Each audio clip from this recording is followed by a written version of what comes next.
Art a la carte. U nedjelju na Trećem.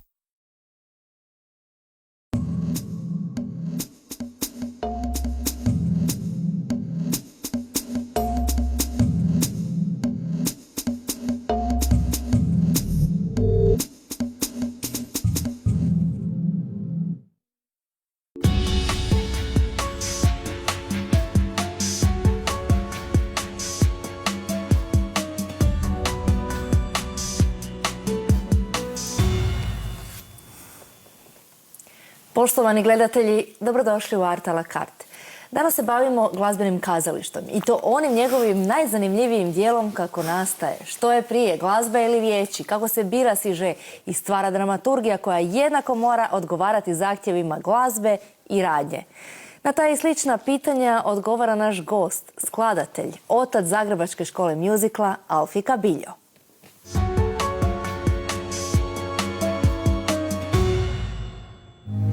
Znam, negdje mjesta ima na svijetu kojem živimo mi. Još negdje sunca ima gdje postoje još sni. Neka cijeli ovaj svijet još sjao u suncu. Neka naša zemlja sva postane sretna. Neka cijeli ovaj svijet zove živojmo. Zelena i mirisna, svijetla stoji nevina,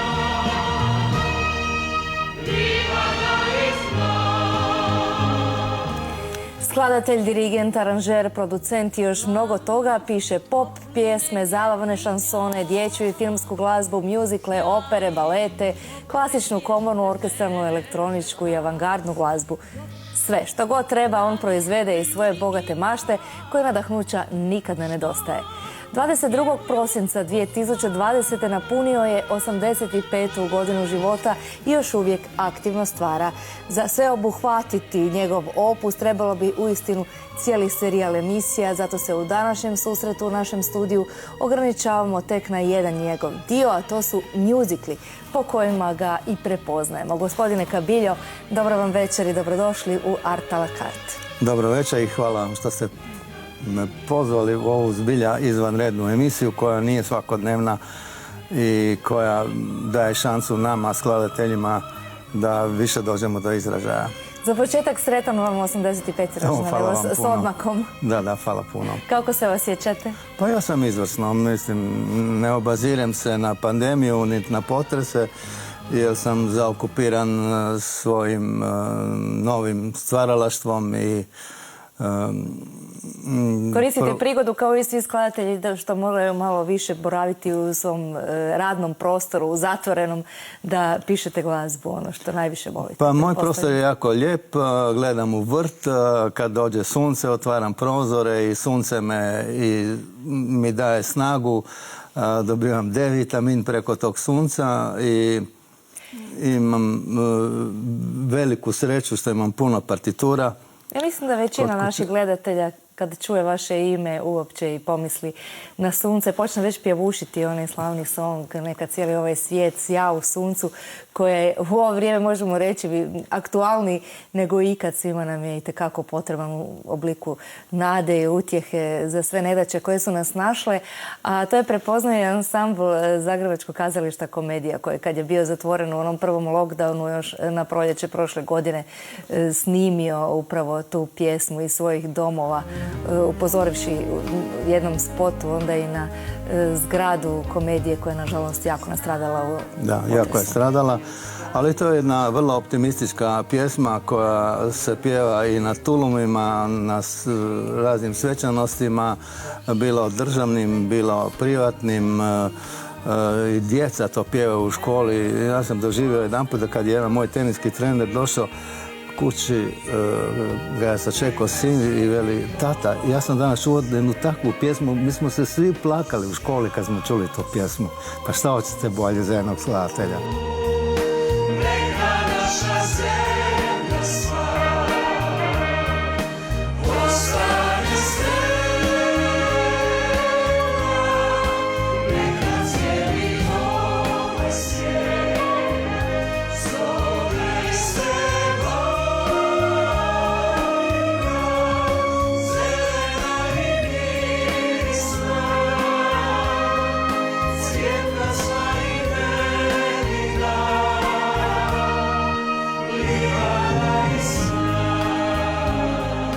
Spomenuli ste ovo sport, vi ste i strastveni tenisač.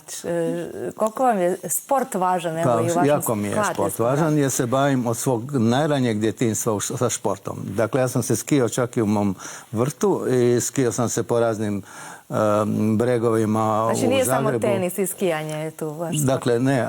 Dakle, ja sam bio pasioniran fanatik skijanja. Ja sam se skijao svakodnevno po 9 sati. U početku kao klinac sam išao i pješice normalno na Sljeme i mogli smo se spuštati sve do Zvijezde. Dakle, to skijanje je bio moj najveći hobi. Izbilja. I takmičio sam se, čak mi je Ante Kostarić postavljao štapove, ali nisam nekakve rezultate napravio. Onda sam bio plivač i plivao sam u napredu, čak sam plivao na jugoslavenskom pionirskom prvenstvu. I relativno sam dobro plivao, pogotovo ležnim stilom, a dan danas nastojim plivati čim više, mislim da me to drži.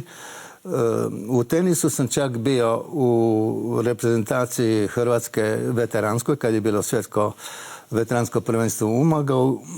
Onda sam bio i planinar. Planinario sam sa društvom Velebit. Puno toga smo obišli, pogotovo na Velebitu, pa Slovenske planine. Uglavnom, šport je dio mog života, kao i glazba. Cijelog života. Evo, između sporta i glazbe smjestila se negdje, ajmo reći, arhitektura. Zapravo vaša prva profesija, diplomirali ste arhitekturu, no niste se nikad nakon toga time bavili. Ne, nisam mogao dobiti posao i onda sam počeo aranžirati. Jedan aranžman, drugi, treći aranžman i tako sam mogao preživjeti i prehraniti svoju obitelj kao aranžer. Puno sam radio za ovu kuću. Ali ste kao skladatelj onda samouk, zapravo niste nikad učili kompoziciju kao zanat. Ovako, dobrim dijelom sam samouk. Mislim, ili ja dan danas još učim, mislim, to je jasno. Cijeloživotno ali moram reći da sam imao fenomenalne profesora, profesora Rudolfa Maca, koji me učio neke stvari u kompoziciji, još kao klinca od 8 do 10 godina, 12, i njegovu suprugu koja je bila sjajna pijanistica i čembelistica, Margita Mac. Osim toga, kad sam bio i živio u Parizu i radio tamo kao aranžer, bio sam najpopularniji aranžer portugalske muzike, a da nisam nikad bio u Portugalu.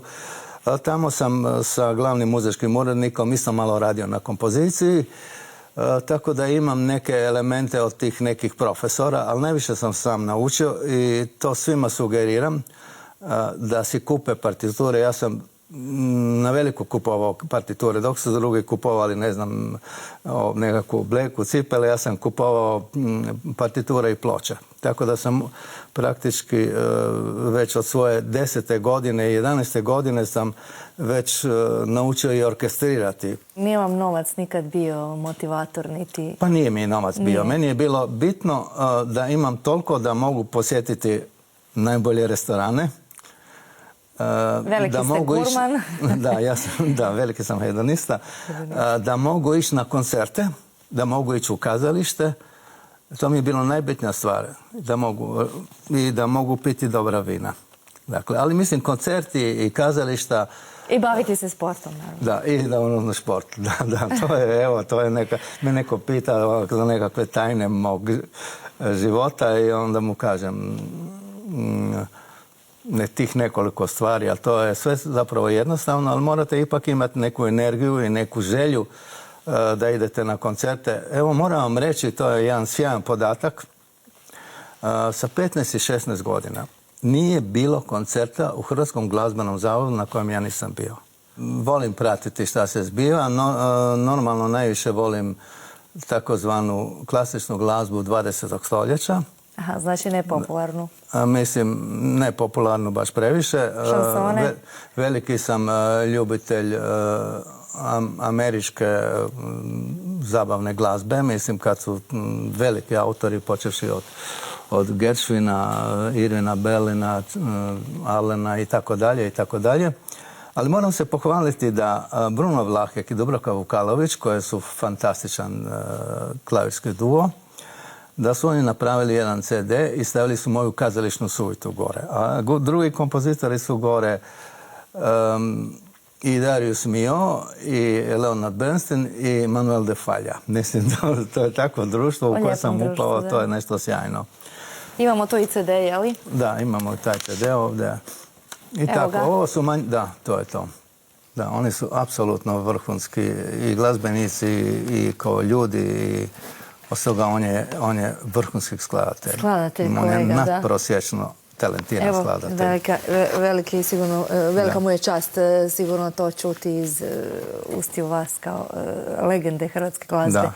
Nego, htjela sam spomenuti isto da ste vrlo često unosili novine na ove prostore što se tiče glazbenih elemenata. Među prvima ste počeli koristiti synthesizer u komponiranju, zatim prvi ste komponirali jedan twist, a i prvi ste skladali jedan musical na ovim prostorima, dakle, u bivšoj Jugoslaviji u svakom slučaju ste Teško je bili reći prvi. da sam ja baš prvi za musical, jer su postojali neki kraći musicali, znate, od Milivora Kelblera i Stjepana Mihaljinca, to su sve bili ovako musicali poluvečernji, ali dobro. Cijelovečernji, ajmo reći. Ali imao sam veliku sreću u životu da sam sreo Milana Grgića, koji je jedan sjajan pisac, jedan sjajan čovjek. Mi smo se sjajno zbližili i ja, kad sam gledao njegovu dramu Hranjenik u HNK, ja sam rekao, pa to je za mene pisac, ja moram naći dobrog pisa. Ali prije toga, dok sam ja služio u vojsci, ja sam dirigirao u Mostaru u Domu armije sa orkestrom i radio sam predstavu Stvaranje svijeta od Gute Dobričanina, koji je nekad bio najpopularniji pisac ovih prostora i čitava Europa je igrala njegov tekst Zajednički stan. I tada sam ja nešto skladao i onda su oni nakon moje te glazbe, a on je bio u Savremenom pozorištu u Beogradu, onda su meni u Savremenom pozorištu predložili da ja napišem musical za njih na temelju te moje scenske glazbe. Ja sam rekao vrlo rado, ali ja moram vidjeti taj libreto. I onda su mi slali libreta i niti jedan libreto mi nije vredan. Ako vi nemate dobar libreto, nemojte uopće ulaziti u taj posao. I ja kad sam vidio tog Hranjenika od Milana Grgića, ja sam rekao, to je autor za mene, mi smo se upoznali, odmah smo se lijepo našli i počeli smo pisati musical i prvi musical je bio Velika trka. Je li to bila neka narudžba ili koji je bio povod uopće da počnete? Ne, ovako, jedan put sam stajao ispred komedije, kako sam išao uvijek u muzičku školu, pješice ili uopće u grad, i tamo je bio Ferdo Pomikalo koji je vrlo cijenio, Ferdo Pomikalo, mislim ljudi ne znaju ko je to bio, uglavnom on je bio vrhunski aranžer, vrhunski organizator, on je bio i direktor Zagrebačke filharmonije. On mi je rekao, pa šta vi ne napišete nekakav musical za komediju? On je bio tada i šef muzičkog odjela u komediji, to je bilo nekada odrađeno. I on je i dirigirao tamo. I onda je došao Štefančić i rekao, Štefančić, pa daj napišite neki musical. Vlado Štefančić je bio generalni direktor tada. Da, on je bio direktor kazališta. Da, dobro, ali uglavnom Ferdo Pomikalo se bavio, on se jako bavio sa muzikom tamo, bavio se sa svim članovima orkestra, da orkestar bude dobar i tako dalje. Uglavnom, ja sam rekao, napisat ćemo mi nešto musical i dok ja nađem pravog pisa. I tako sam pronašao Milana Grgića i mi smo napravili musical Velika trka, prvi, da, ali Velika 69. trka poezija. je sjajno prošla u Zagrebu, poslije je igrala na Rijeci, bilo je vrlo spektakularno, a u Beogradu je bila fenomenalna, bogata predstava za razliku od ovih dvoju hrvatskih predstava. Ali tu su nastajali problemi, politički problemi kod te predstave. Zato je to ovdje, tamo u tom komadu je borba za vlast. Politička provokacija. Politička provokacija i onda su, recimo, u Rijeci se nije mogla dugo igrati i ta provokacija onda postoji rima Matija i partija, znate, i uglavnom neke brojeve su mi smo to snimili čak na Radio Zagrebu, većinu te glazbe, ali nisu urednici dali da se može to emitirati. Ali uglavnom, to je bilo rođenje. Politika je, znači, skresala, ajmo reći, sudbinu vašeg prvog mjuzikla. Pa dobrim dijelom da. Ali dobro, Štefančić je bio vrlo fleksibilna osoba koja je mogla sa nekim drugovima razgovarati, pa su nas pustili, nismo previše dugo igrali, ali smo igrali i ljudi su zapamtili. Čak dan danas mi neko dođe pa onda mi počne pjevati neku melodiju iz tog mjuzikla. Bilo bi zanimljivo je i dan danas vidjeti Veliku trku, evo zanimljiv je motiv da luđak preuzima vlast i imate taj misao lika visoki koji je u današnjem rječniku rečeno svojevrsni Big Brother. Apsolutno, to je strašno aktualan musical i dan danas. Dakle, Milan Grgić je imao stvarno fenomenalne vizije i sjajne ideje, ali poslije Velike trke mi smo rekli idemo dalje pisati muzikle i ja sam njemu predlagao neke strane ideje, mislim strane književnosti. Strane teme. Milan to nije nikako htio pisati nešto drugo, on je htio svoje. Velika trka je kompletno njegovo djelo, mislim, nema nikakve referencije na stvarni događaj. Mi smo jedino na Rijeci ubacili jedan tango, Seksi tango se zvao, koji je bio vrlo provokativan, pogotovo za ono vrijeme, i to je onda snimila za jedan TV magazin Beti Jurković, taj broj, koji je vrlo interesantan, pravi tango u pravom argentinskom stilu i osim toga to je vrlo spektakularno. Tango je jako spektakularan na sceni kako ga dobro koreografirate. I to je bilo jako dobro napravljeno. I onda smo rekli, ajde idemo novi musical raditi, hoćemo ostati malo u političkom musiclu. I meni Milan kaže, znaš šta, ja upravo čitam memoare Winstona Churchilla. Dakle, to je nešto sjajno. Ko pozna Drugi svjetski rat i prije toga. Ja mu kažem, ma ti ćeš 100% pronaći neku temu u tom musiclu. U toj knjizi za musical. I stvarno Milan se javi, i počeo je pričati manje više. A ja mu kažem, Milane, to je sjajno. Ali ovaj puta počinjemo musical od ostraga, a ne od sprijeda kako smo počeli u Velikoj trci. No kažem, ok, dobro.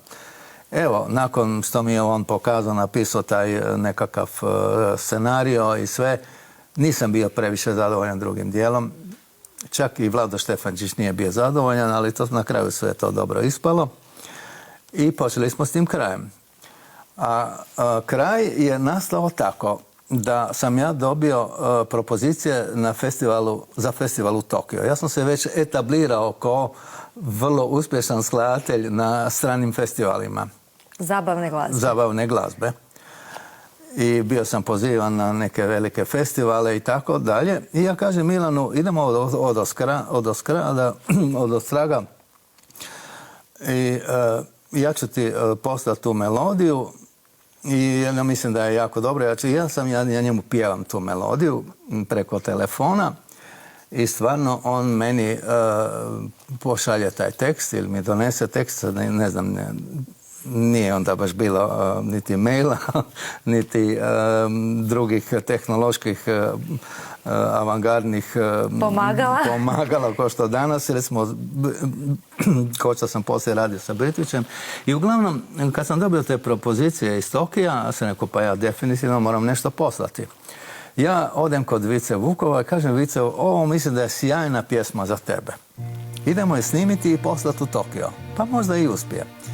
I stvarno mi snimimo kod njega to na kazetofon, a ja sam imao jedan fini, mali, lijepi kazetofon koji je dobro snimao i mi snimimo tu pjesmu, pošaljemo u Tokio i nakon možda 3 tjedna dođe telex, odnosno telegram da smo primljeni u Tokio i da oni plaćaju 3 karte, jedno za skladatelja, jedno za pjevača i jedno za direktora firme.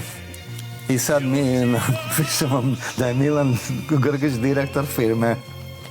Uglavnom kad dođemo tamo u hotelu Imperial, dakle najbolji hotel u Tokiju, oni nas prime. Vice i ja dobijemo normalne sobe, a Milan Grgić kao direktor firme dobije ogroman apartman. Kraljevski. Uglavnom, šta da vam kažem, to je bio strašan uspjeh. Vice je pjevao fenomenalno, dobili smo 2. nagradu, a to je jako teško bilo. Općenito dobivati nagrade za ovako kvazi komunističke zemlje, mislim pa u mene u Riju... I na jednom hrvatskom jeziku. Još to na hrvatskom, ne, on je pjevao na engleskom jeziku, da. Mišo Doležalj je vrlo spretno preveo tu pjesmu i pevao je to jako lijepo na engleskom jeziku Vice Vukov i normalno mi smo odmah i snimili i ploču tamo, tako da postoji ta snimka. I to je bila velika stvar. Vice Vukovu se strašno žurilo da dođe na konferenciju Matice Hrvatske u Zadar, a Milan i ja smo nastavili putovati, išli smo u Hong Kong i poslije Hong Konga u Bangkok. Tako da smo imali sve skupa, mislim, predivno. Azijsku turneju, lijepo. Da, jednu azijsku turneju. Uglavnom, to je bilo štih proba, ajmo reći, za Jaltu. Da. Završni song je krenuo u život kao pjesma u izvedbi Vice Vukova, znači muški glas. A kad ste pisali musical, onda ste zapravo to drugačije orkestrirali, da tako kažemo. Glavnu melodiju vodi ženski glas. Nisam previše mijenjao. Ne, nisam previše mijenjao. Da, pa gledajte, prilagodio sam scenskom prikazanju koje je stvarno briljantno napravio Vlado Štefančić. I Milan Grgić je imao takvu tremu da je to strano, on uopće nije gledao premijeru. On užasno je bio preplašen. Da ja mu kažem, ma šta, pa ja ti garantiram silan uspjeh. I mislim, to je bila ludnica sad da vam kažem premijer. Ja moram se pohvaliti, mislim da mi je glupo ovako se hvaliti, ali skoro svaki moj musical je imao standing ovation. Dakle, ljudi su stajali na kraju, a da ne kažem... Onako momentalno prepoznavanje je bilo. Da, pa meni je, znate, prvo sam na tim festivalima sam već shvatio neke stvari. Na prvom festivalu, to je vrlo smiješna priča, to kako sam ja uopće došao do prvog festivala. Dakle, u Splitu je bio internacionalni festival zabavne glazbe i onda sam imao jednu pjesmu u stilu Engelberta Hamperdinka koje su pjevali Slavko Perović i Lado Leskovar. No, to nije bila pjesma koja će dobiti neku nagradu, ali je bila vrlo dobra. I na velikom partiju poslije festivala, kakvi su nekad bili, to su nekad su se servirali škampi i ostale drangulije. Kraj meni je sjedio jedan Španjolac i počeo razgovarati, a ja nešto znam i španjolski. U mojoj kući se je govorio ladino, staro španjolski. I tako smo počeli razgovarati i on mene pita, pa ko je napisao tu pjesmu koju su pjevali ova dvojica? Ja kažem, upravo sjedi taj čovjek kod vas. Pa znate šta, pa to vam je najbolja pjesma na festivalu. Ja kažem, pa to mi je jako drago čuti. Znate šta, ja ću vas pozvati na festival u Barcelonu. Ja sam direktor festivala u Barceloni. I stvarno, ja sam mislio, čovjek se zafrkava, ma ne vjeruje, u show biznis ne smiješ nikada previše vjerovati. I uglavnom, nakon možda 3 tjedna dobijem pismo da sam pozvan, ne samo ja, nego i Slavko Perović i Lado Leskovar, da dođemo s tom pjesmom na festival u Barcelonu. I mi odemo tamo, normalno nismo ušli u finale, ali dobro, bili smo tamo i tamo sam ja upoznao dosta novih ljudi koji su me onda pozvali na festival u Atenu, pa festival vamo, tamo i tako dalje. To je sve krenulo, da. I to je tako krenulo. Ja sam onda vidio kakve pjesme mogu prolaziti, kakvi pjevači trebaju biti. I tako sam ja nekako došao Znači, iz iskustva ste u stvari stjecali te skladateljske Da, zaviti? iz iskustva, da. Iz da. iskustva. Da. Kroz veliku suradnju sa vrhunskim i kolegama, suradnicima i naravno osluškujući bilo publike. Sad ćemo vidjeti i jedan ulomak stare Jalte. Nas očekuje inače u nastavku programa i ova nova verzija iz 2010. Dobro. Konferencija u Jalti od 4. do 11. veljače 1945. kojom su se pobjednici Drugog svjetskog rata razgovarali i dijelili svijet. 25 godina kasnije dobiva muzikalsku inačicu, ali vođe svjetskih sila, Engleske, Sovjetskog saveza i SAD-a. Ovdje su tek nijeme uloge koje igraju statisti, dok su glavne uloge njihovi sobari i njihova domarka Nina Filipovna. Najpoznatiji i najizvođeniji muzikal našega gosta sad će nam ukratko predstaviti njegov redatelj, također legenda zagrebačkog muzikla, Vlado Štefančić.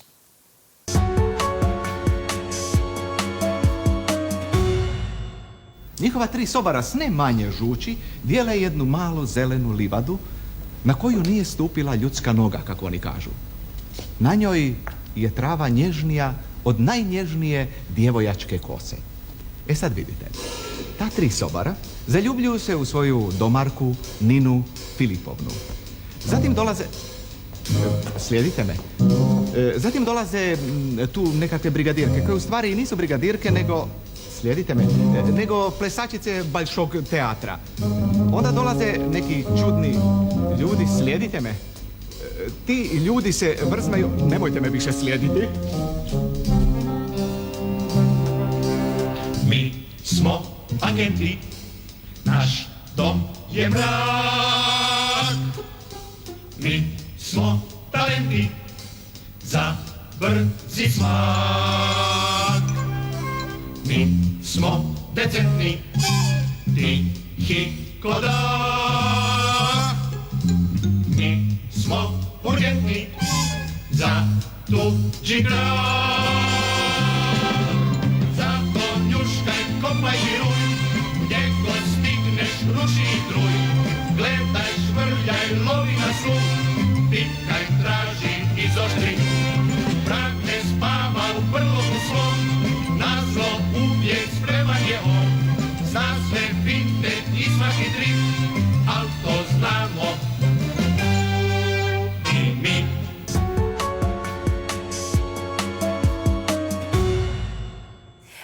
Inače, Jalta je muzikal našega gosta Alfija Kabilja. Moramo priznati dakle, da doista je Jalta nama svima u srcu, da nam je to najdraži muzikal, ali vi ne smatrate da vam je to najdraži muzikal? A 70. je bila praizvedba. 70. je bila praizvedba. Da, u zadnji 30.12. 70. da. U zadnjim danima. Da. Dakle, 70. ali 71.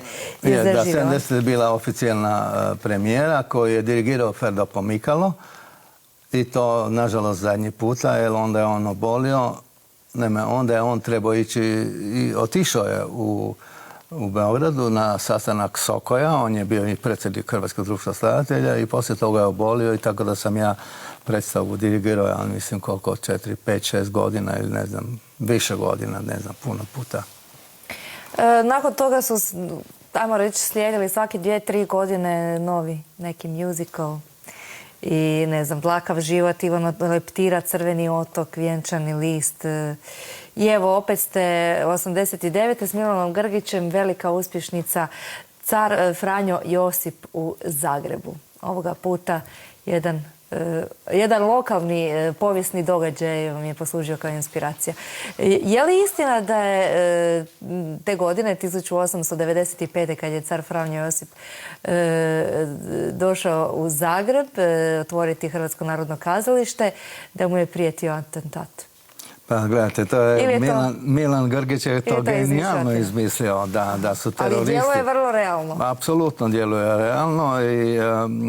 Pogotovo s obzirom na ono što će se dogoditi nekih 20 godina kasnije apsolutno, u da. Sarajevu. Mislim, to je jako realno djelovalo. Dakle, to su ruski i njemački teroristi ga htjeli ubiti, što je zapravo isto to neko preskazanje Prvog svjetskog rata.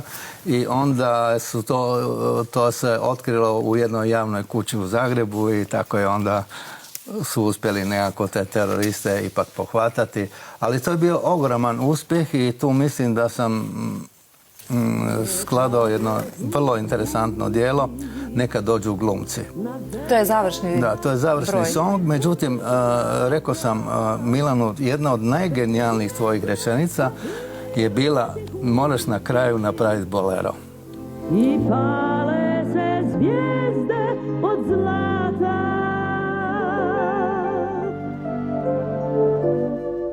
Neka dođu glumci, položimo im grim iznad tkanja. Nek nebeski sjaj vrhunci i počnu sve priče i sanja. Neka dođu glumci. Jer to je u to je ritmu bolero. bolera. I on i ja smo veliki zaljubljenici Ravela. Ja sam još uvijek veliki zaljubljenik Ravela. Napisao sam na kraju jedno dijelo, Parti za dva klavira, što isto Bruno Vlahek i Dubravko Vukalović sviraju, i koji se zove To nije bolero. Ali je bolero, ili je sličan ko bolero, ali je u 5/4 ritmu. Dakle, nije u 2/4, kao što je recimo u Južnoj Americi ili na Karibima ili na Kubi i tako. Evo, da. To je bilo vrijeme u oči naše nove i mlade države. Da, znate. da, To je 89. bila nekakva fantastična atmosfera kad se to igralo. Isto je bilo Štefančić to briljantno režirao, imali smo sjajnu ekipu, Sandra Langerholz je bila sjajna i svi ostali, mislim. Evo, 5 godina kasnije, 1994. Također sa Milanom Grgićem stvarate musical koji vi više puta u intervjuu naglašavate, najviše volite iz svoga opusa, a to je Kralj je gol. Evo, ovoga puta ste posegnuli za jednim detaljem iz svjetskog kraljevskog života, iz, ajmo reći, žutoga tiska, a opet temelji se na istinitom događaju, jer je engleski kralj Edward VIII te 1935. čini mi se došao u Hrvatsku. Još uvijek je bio kralj, nije abdicirao, ali je bio u pratnji svoje dame Wallis i posjetio otok Rab, gdje se navodno na jednoj plaži skinuo gol. Otkud vam te ideje uopće da posegnete za tim sižem? Dakle, moram priznati da Edward mi uopće nije simpatičan i njega Englezi nikako ne vole i ni mrze ga zapravo. Jer on je bio pronacistički nastrojen. Znate, to je, Engleska je jako osjetljiva na taj nacizam jer su ih strašno bombardirali Njemci. Međutim, meni se ta ideja da se oni kupali i bili sa tom jahtom po Jadranu strašno sviđala. I ja kad sam bio u Nashvilleu, bio sam član žirija jednog internacionalnog festivala u Nashvilleu i hodajući po gradu ja vidim knjigu od princa Pavla. Dakle, on je zapravo naslijedio zadnjeg jugoslavenskog kralja Petra. I princ Pavle je napisao tu knjigu, manje više o Karađorđevićima i tako dalje. I unutra on je bio intimni prijatelj od tog bračnog para i onda je opisao tu plovidbu po Jadranu sa tom jahtom i to mi je dalo ideju. I ja sam Milana nagovarao da idemo to napraviti. Pa to je genijalno. To su prvi puta kupaju goli ljudi na našem Jadranu. Daj, to je sjajno. I to tako slavni. I onda Milan je to fenomenalno duhovito napravio. Evo, bila je nedavno, pred 2,5 godine, bila predstava na gradišćanskom jeziku u Gradišu. Ja vam ne mogu opisati kakva je to ludnica bila. Svaki puta stojeća ovacije. Mislim da je to definitivno najbolji musical koji smo mi napravili, koji je vrlo aktuelan. Jer on je unutra stavio i turizam, koji je onda zapravo počeo turizam na Jadranu. Znate, to je sve, imamo jedan sjajan song koji je turizam. Ali općenito tih par songova su tako originalni. Znate, to... Ja svaki put kažem kad moram nešto pisati, ugleda se u samoga sebe. I shvatim da zapravo, mislim, makar poznam stvarno dobro literaturu, mislim da se moram uvijek uhvatiti samoga sebe i crpiti te melodije i harmonije, pogotovo je meni jako mi je bitno da su moje skladbe bogato harmonizirane i onda uspijem u tome. Jako su vam inspirativne, čini mi se, bile 30. godine 20. stoljeća, jer osim što je, evo, 36. kralj Edvard bio na Rabu, iste godine su zapisi Maloga Perice stvorili ono što će kasnije biti film Tko pjeva zlone misli i vaš istoimeni musical iz 1998. Ovaj puta suradnja sa drugim tekstopiscem, odnosno libretistom Dragom Britićem. Da, to je bilo zapravo već Milan onda praktički nije ni živio, ali on nije bio ni zainteresiran previše za tu temu, jer on je uvijek htio svoje. Međutim, a vas je ta tema već prije proganjala? Mene Vjekoslav Majer je davno prije pisao komentar za moju LP ploču Starogradske pjesme, koja je bila vrlo popularna, čak i danas Croatia Records reizdala te pjesme. To je svirao moj orkestar iz Bora Alfika Bilja i to je bilo jako... Vjekoslav Majer koji je autor Dnevnika Malog Perice. I uglavnom ja sam Majeru rekao, gledajte, to imate sjajnu ideju to Malog Tomicu, ja bih to htio iz toga musical napraviti. Bumo, dojte tek meni, bumo nekaj napravili, pa bomo si nekaj spili i tak simo tamo. Međutim, ništa se od toga nije desilo, on nije ništa napisao. Taj film se rodio, a meni je stalno bila ta ideja da se to napravi. I na kraju sam ja uspio dobiti autorska prava od nasljednika od Majera. I onda ja sam ja sam napravio kompletni jedan scenario i Briciću sam napisao svaku scenu, sve dobro. Međutim, Bricić je napisao tako genijalne tekstove, ja sam rekao sam anđeo mu se spustio u desnu, a i lijevu ruku da napiše tako genijalne tekstove. Tako da je to musical koji je sjajno prošao, ali moram još nešto reći. Sad se strašno hvalim. Taj musical u amaterskoj izvedbi amaterskog kazališta iz Pakraca i Lipika je osvojio pred par mjeseci prvo mjesto na takmičenju amaterskog kazališta Hrvatske. Nevjerojatno. Pa da, nevjerojatno. Mladi ljudi i još k tome Slavonci prihvatili se jednog zagrebačkog kajkavskog jezika iz 30. godina 20. stoljeća vaše glazbe. Da, ali sad su bi se javili iz Tomislavgrada i oni bi to htjeli izvesti isto. Eto, znači, revival doživljava. Da, definitivno. Mislim da je to možda i ova predstava u Hrvatskom narodnom kazalištu u Zagrebu. Ne znam, to je potpuno drugačiji tip i to da. Mislim da je moj musical pun jako lijepih melodija, jako lijepih tema i osim toga ta ekipa koja je igrala u tom musiclu je, mislim, bila briljantna. Dakle, sad ne spominjem od Andre Bagarić nadalje i svi su bili. A da ne govorimo o Čučaku. U naponu snaga. Da ne govorimo o Čučaku koji je, to su ti profili glumca, pjevača, plesača koji je fenomen i mislim, to je tako grehota što je njega komedija pustila. Mislim, pa on je nadprosječni. On je glumac dostojan bilo svjetskog kalibra. Kazališta u Londonu ili u njemu. Mislim, ko što, hvala Bogu da ima komedija Đani Stipanićeva, koja je definitivno svjetska klasa par excellence.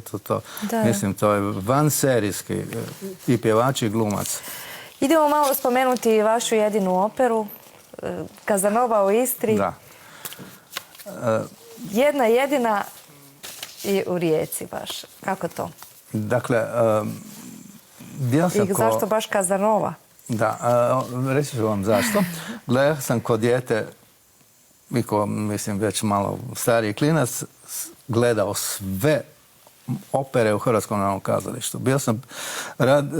Čak sam surađivao sa operom u Sobi. Ako se sjećate, to je Antun Petrošić, dirigent, poslije u Osijeku, on je vodio jednu trupu gdje su mnogi pjevači koji su čak radili svjetske karijere, čak i Sanda Langerhos tamo bila.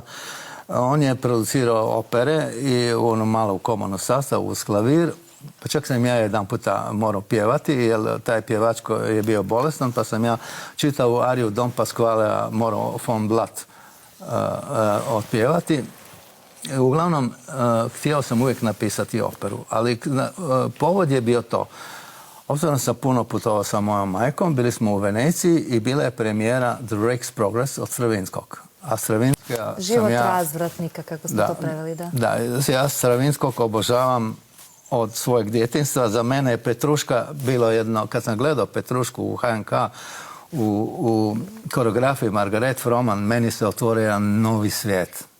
Ja sam rekao, ja ću biti kompozitor. I gledajte, ja nisam mogao dobiti kartu za premijeru, ali sam za drugu izvedbu dobio kartu i to sam bio negdje na galeriji. I sad ja slušam The Rake's Progress, koje je vrlo interesantno i to nije taj Stravinski kog sam ja volio. Promijenio je stil? Da, malo promijenio stil. A ja sam rekao, jednog dana ću i ja napisati operu. A zašto ste me pitali, zašto Casanova? Vrlo jednostavno. Casanova je vrlo često boravio u Istri, a ja boravim, tako rekuć, 60 godina ili ne znam, svako ljeto provedem u Istri. Plivam ko lud tamo, zajedno sa ribama. Zato vas ne možemo dobiti na sunčanu stranu Prisavlja, to mi je jasno. Da, i uglavnom, Drago Olić, vrhunski pjesnik, vrhunski novinar, satiričar, jedna ličnost koja je jedna rijetka ličnost uopće u hrvatskoj kulturi koja je sjajan, mi je vrlo često pričao o svim tim detaljima gdje je bio Casanova i šta je sve radio, koga je zarazio i tako dalje. I meni se strašno to sviđalo. Još od prije toga ja sam napravio jedan fini mali sinopsis o tome i rekao sam, znaš šta, Drago, ti bi to mogao napisati, znaš puno. I on je stvarno nešto napisao, čak mu je Dirije, izdavačka kuća, izdala. Nadbludjeli bludnik se zove ta knjiga. Ja sam onda iz toga izvukao zapravo dobrim dijelom taj libreto za operu. Vi ste libretist. Ja sam to preoblikovao, ja sam dosta tekstova sam napisao. Ja sam se, zahvaljujući Arsenu i Britviću, ja sam se dobro isprofilirao kao tekstopisac. Znate zašto? Zato što uvijek kad se slali pjesme na festivale, uvijek je bio neki rok. I onda često puta ni Arsen nije mogao stići, ima puno valjda drugih obaveza, niti Drago Britvić. I onda sam ja počeo pisati tekstove. Tako da sam se strašno se profilirao i izvježbao. Recimo u novom muziklu koje gospodin Miro Gavran i ja kanimo napraviti, o Krađa Mona Lise, tamo sam napisao 10 izvrsnih tekstova, izvrsnih pjesama. Evo, pa tako je i u slučaju Casanove u Istri, gdje je nastupio naš proslavljeni splitski nacionalni prvak Ivica Čikeš. On je to briljantno napravio. Ja guram strašno ovdje da se to postavi u Zagrebu.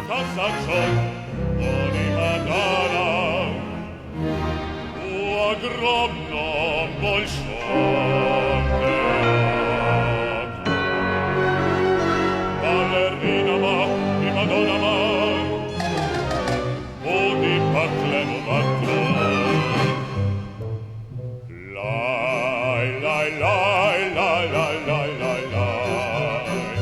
Лай, лай, лай, лай, лай, лай, лай, лай. Лай, лай, лай, лай, лай, лай, лай, лай. Jalta jedino 15 godina nije bila na repertoaru negdje, ajmo reći, početkom 21. stoljeća između, čini mi se, 95. i ove 2010. godine. Prije i poslije toga je i vjerujem da neće, kad se ponovno pogon uspostavi, više silaziti sa repertoara. Ali kao da je tih 15 godina bilo potrebno da se napravi jedna zdrava smjena generacija. Ne, gledajte, grad je odmah, kad su skinuli Jaltu, grad je odmah dao novac da se napravi Jalta sa mladim glumcima, drugim glumcima. A što je trebalo 15 godina? I bivši direktor, nažalost neka se ne ljuti, Niko Pavlović, to nije dao i to nije napravio. I tek kad je vidio u Osijeku kakav je uspjeh bio Jalta, tek je onda postavio. To je, mi znate šta, to je jako grehota, imati zlatnu koku i ne iskoristiti je. Ali dobro, takva su vremena i tako je kod nas. Hvala Bogu da Jalta opet igra i da će opet igrati, da će to sve generacije, i djedovi, i bake, i unučad, svi će ju obožavati. I evo i da mi možemo isto to pustiti u našem programu. Hvala vam, gospodine Hvala i Tabiljo. vama. Hvala i još vama. jednom sretan 85. rođendan. Hvala i vama. Poštovani gledatelji, evo pred nama je Jalta, Jalta. Snimka iz 2010. Od kada se to remek djelo Alfija Kabilja i Milana Grgića ponovno može neprestano gledati na programu Zagrebačkog kazališta Komedija. Barem se moglo prije pandemije i potresa. A nadamo se da će uskoro opet biti moguće. Evo, prepuštamo vas najizvođenijem i najpoznatijem hrvatskom mjuziklu koji su posebno za ovo emitiranje u sklopu emisije Art a la carte sada i titlali da u djelu mogu uživati i oni koji možda ne čuju.